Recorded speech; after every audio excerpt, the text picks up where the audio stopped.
প্রিয় ভাই ও বোনেরা, গতকাল রাতে ঘটে গেল হৃদয় বিদারক একটি ঘটনা।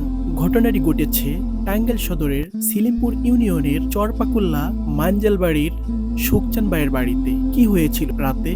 একটি কয়েল ধরানো হয়েছিল। একটি কয়েলের আগুনে পুরা ঘর, গরু তছনছ হয়ে গেছে, পুরে কয়লা হয়ে গেছে। একটা কয়েল ধরানো হয়েছিল, কয়েলের আগুনেই সব শেষ করে দিয়েছে। প্রিয় বন্ধুরা, আমরা এই পরিবারের জন্য দোয়া করি, আল্লাহ তাআলা যেন তাদেরকে ধৈর্য ধারণ করার জন্য তৌফিক দান করেন এবং তাদেরকে যেন উত্তম রিজিক দান করেন। আপনারা যারা গরু পালেন তাদের জন্য একটা কথা, আপনারা কখনো কয়েল ব্যবহার করবেন না। আপনারা বিভিন্ন ধরনের মশারি আছে, স্প্রে পাওয়া যায়, সেগুলো ব্যবহার করবেন। একটি দুর্ঘটনা সারা জীবনের কান্না। সবাই সাবধান থাকবেন। আল্লাহ হাফেজ।